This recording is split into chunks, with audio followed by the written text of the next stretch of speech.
They have killed 3 persons in a house.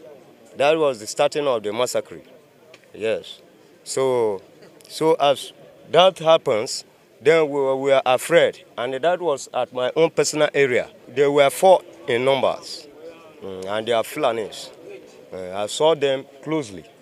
I did not know what makes that I was escaped in the incidents. My family members affected, they are 5 in numbers. My wife, brother, and 4 children. Yes, all killed in the market side.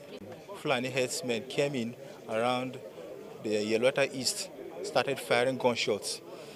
They fired for almost 5 hours.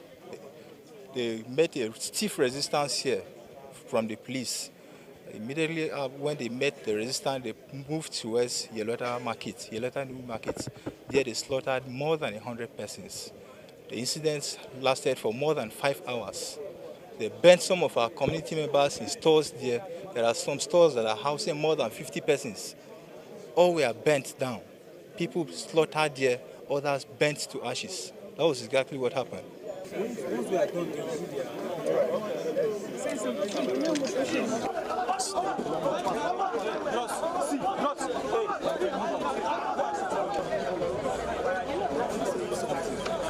See, when one incident happened, hundreds of incidents have been prevented that are not known to the public.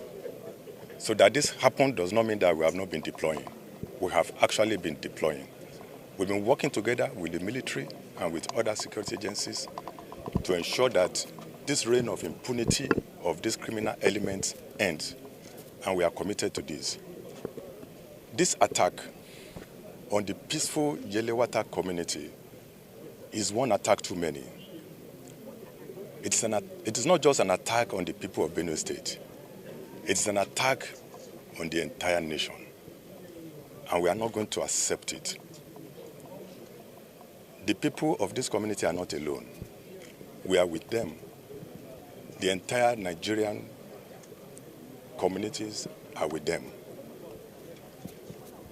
A day will come when these bandits will come to operate as they used to, and they will never return.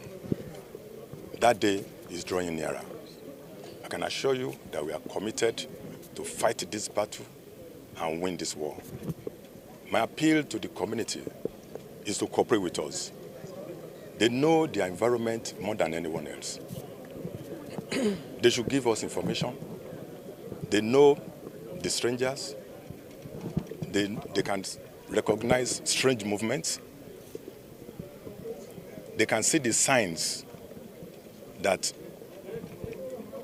warns that there is an impending danger. They should please give information to us. And I want to assure them that any information given to our commanders on ground will be treated with utmost confidentiality. To come here and see the communities, to also commiserate with His Excellency, the Governor of Benue State, and the good people of Benue State.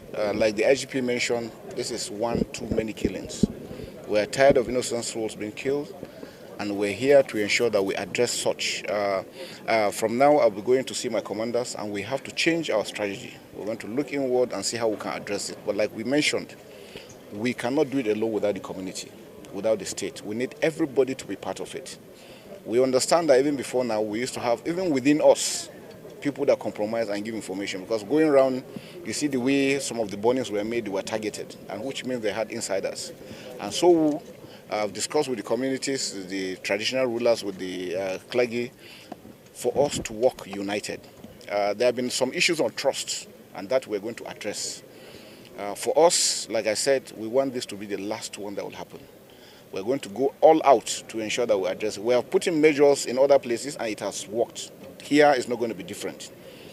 I want to assure Nigerians that not only Benue State, all over the country, we are determined, based on the mandate of Mr. President, to ensure that we restore peace and tranquility within our country. But we need Nigerians to support us. We must work together as a team. We've also had the information that sometimes some of these people come across borders. Wherever it is they're coming from, we're going to go after them and take them. So we must take the battle to them, not waiting for them to attack. And that's one I think is very, very critical. Tomorrow, hopefully, I will also want to proceed to Nasarawa State to see His Excellency to be able to, because the borders are actually very critical to the success of what we're doing. For the youths, please don't give up. This is our country. We can never, ever give our country up for anything. And this madness must stop and it will end. Once again, my heart goes out to this community of mine in the state and the entire local government and then the entire citizenry of the state. This is a killings uncalled for. Whatever thing it is, it's quite unfortunate that this kind of a carnage, this kind of killings, persists. The presence of the Chief of Staff, Chief of Defense Staff, and the IGP mean quite much to me, and definitely the people as well. The moment they heard of this, they called from Abuja same day, and they had condoled with us. The president himself is quite touched. Again, the presence of the two here this afternoon, it's quite reassuring to our people. As the community elders and the traditional rulers were giving a positive nod for their very prompt response, I know we remain very hopeful that this kind of a devastating occurrence would not happen, not only within the local government, but around the state. We've gained their own assurances of the support. Already, we now have an increased presence of different teams and squads. That is going to create a huge difference. They've been to the sites, we've all been there, we've seen